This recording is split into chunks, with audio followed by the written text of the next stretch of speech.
Et là, ma femme, elle me dit en rigolant, ah bah t'as qu'à louer des voitures sans permis, ça va moins vite et donc c'est moins risqué. Et là, tout le monde rigole. Quand quelqu'un perd son permis, il est dans l'urgence.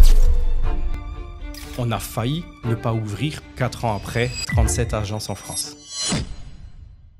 Alors salut Fabrice, est-ce que tu peux te présenter un petit peu à la caméra et nous expliquer un petit peu ton parcours, ton expérience que tu as eue dans ce business? Oui, pas de problème. Donc moi c'est Fabrice, j'ai 42 ans et donc je suis le fondateur de VSP Location. Donc VSP Location, nous sommes le spécialiste de la location de voitures sans permis aujourd'hui en France. On est aussi le plus grand réseau national puisque on a lancé ça il y a maintenant 4 ans, donc c'était en juin 2021. Et aujourd'hui, on a 37 agences réparties un peu partout en France. Ok. Et pourquoi tu as choisi le business de la voiture sans permis? En fait, j'ai tout de suite un peu senti l'opportunité. Alors, à vrai dire, c'est pas venu comme ça. À la base, vraiment, j'avais vraiment le projet d'ouvrir une société de location de voitures de luxe, voitures de sport, tu vois. J'ai fait mon étude de marché et rapidement, je me suis rendu compte que ça me correspondait pas. Trop de risques, la clientèle, les voitures puissantes et tout ça, tu vois. Donc, c'était pas un business avec une tranquillité d'esprit. Et tu sais, aujourd'hui, à 42 ans, la tranquillité d'esprit, pour moi, c'était important. Ouais. Donc, et financièrement aussi. Tu vois, je me suis vite rendu compte qu'une voiture sans permis, je pouvais la louer plus de 700 € par mois. Et qu'elles allaient être louées pour tout de suite plusieurs mois d'affilée, étant donné que c'est bien souvent les gens en suspension de permis. Comme je te disais, c'est 700 € par mois. La location, voire plus, hein, alors que une voiture sans permis, tu achètes ça 10 000 € hors taxe neuve, alors qu'une voiture de sport, c'est 80 000 €, tu vas louer ça uniquement le week-end. Donc financièrement, ça m'a aussi fait pencher. Ok. Et quel a été l'élément déclencheur qui t'a vraiment poussé à te lancer? Alors, l'histoire, c'est en fait un dimanche après-midi. Ça, tu sais, quand tu as une idée de ouf comme ça, tu t'en rappelleras toute ta vie. Donc, c'était un dimanche après-midi, ensoleillé, un peu comme aujourd'hui, tu vois. Et j'annonce ça, on était en terrasse avec ma femme et un couple d'amis. Et je leur annonce que, justement, je laissais tomber le projet de l'ouverture d'une société de location de voitures de sport, pour toutes les raisons que je t'ai évoquées avant, dont la puissance, etc. Et là, ma femme, elle me dit en rigolant, ah bah t'as qu'à louer des voitures sans permis, ça va moins vite et donc c'est moins risqué. Et là, tout le monde rigole parce que tu vois comment c'est, les voitures sans permis, ça fait un peu rire, voilà. Et mon couple d'amis qui me dit, mais le pire, c'est que ça pourrait marcher encore. Et tu vois, et moi, c'est resté dans ma tête. J'ai sorti mon portable, vite fait, j'ai fait une étude de marché en 5 minutes. Et la décision a été prise. Et ce dimanche-là, l'aventure commençait et on n'est plus jamais revenu en arrière. Ok. Et du coup, pourquoi la location de voitures sans permis, c'est un marché en pleine expansion? Il faut savoir que chaque année, c'est une moyenne de 500 000 personnes en suspension de permis en France. Donc le marché, il est énorme. Et quand les gens ils perdent leur permis, ils ont un besoin immédiat. Il leur faut une voiture pour se déplacer, aller aux courses, aller au sport, emmener les enfants à l'école. Si tu veux, suite à la suspension, ils sont dans une situation vraiment délicate. Et donc nous, on apporte une réelle solution à un vrai gros problème qu'ont ces gens-là, finalement, quand ils sont en suspension de permis. Et tu sais, en France, la législation fait que de s'endurcir année après année au niveau des délits autoroutiers, etc. Les suspensions de permis, dans les années à venir, ne feront que croître. Et si moi j'ai envie de me lancer dans ce business, combien d'investissement ça demande? Justement, c'est ça qui est bien, c'est que on peut se lancer sans gros investissements. Il faut pas s'imaginer qu'il faut tout de suite une flotte de 50 voitures, qu'il faut un garage, qu'il faut toutes ces choses-là, pas du tout. Donc, j'ai presque envie de te dire que chaque personne peut se lancer en fonction de ses moyens. Tu vois, et ça, c'est des choses qu'on étudie avec les élèves en fonction de leurs moyens, de leurs ambitions. On peut se lancer vraiment petit.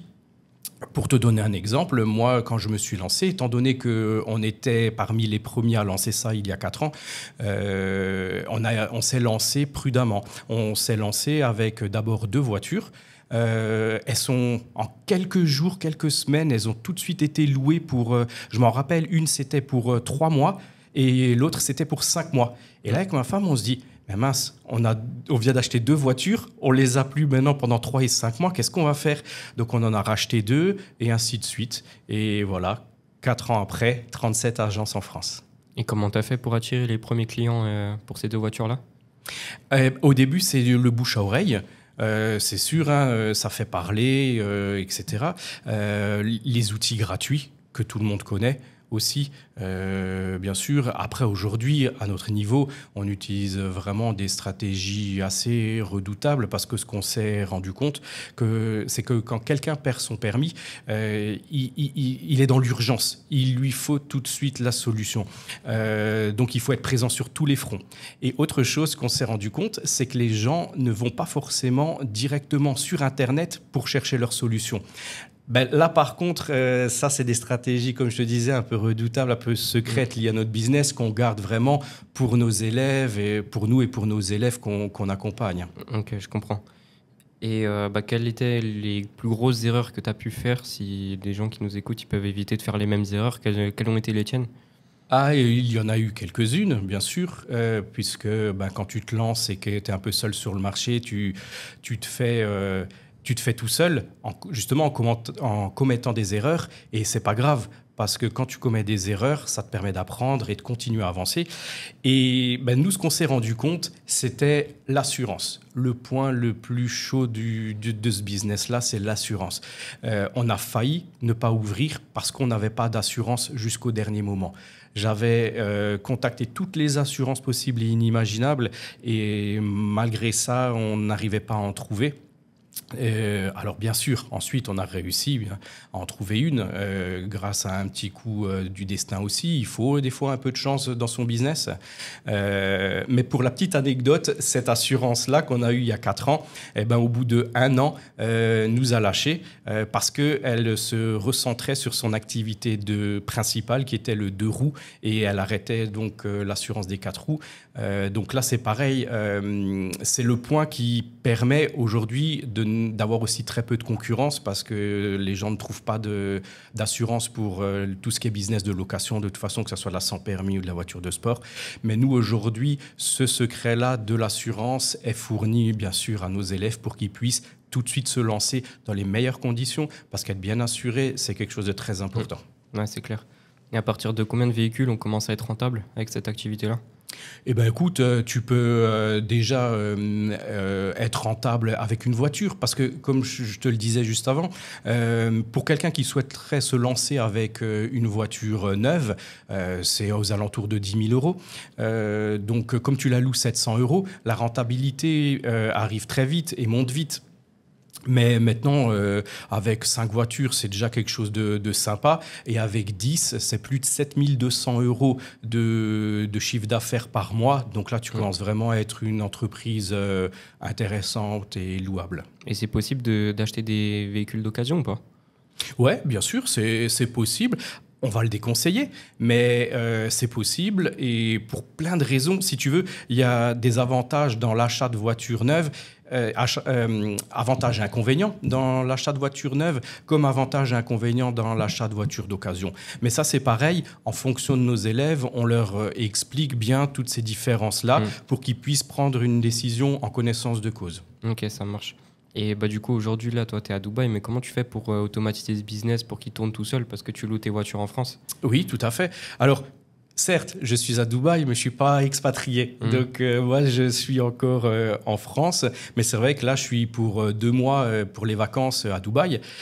Donc, moi, je suis en vacances, mais pas le business.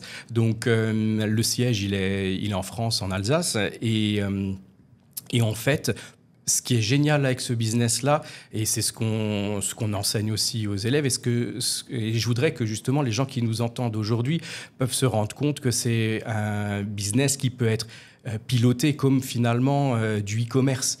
Tu vois, tu as ton ordinateur, ton téléphone et tu gères tout à distance. Aujourd'hui, nous, on travaille avec les meilleurs acteurs du marché dans leur domaine pour justement pouvoir tout faire à distance et que nos clients puissent gérer tout ça aussi de chez eux, la mise en place, etc. Ça, c'était important pour nous. Donc, non seulement on est plus que pro, parce que les gens, quand ils voient tous les outils qu'on a pour faire la location, etc., on est sur un piédestal en termes de sérieux et de notoriété. Et c'est surtout aussi beaucoup plus carré de faire comme on fait que de faire ça sur un bout de papier où il faudrait qu'on ait le client à côté de nous et tout ça. Ouais, c'est clair. Et si tu devais donner un conseil aux personnes qui nous écoutent, ce serait quoi? De se lancer.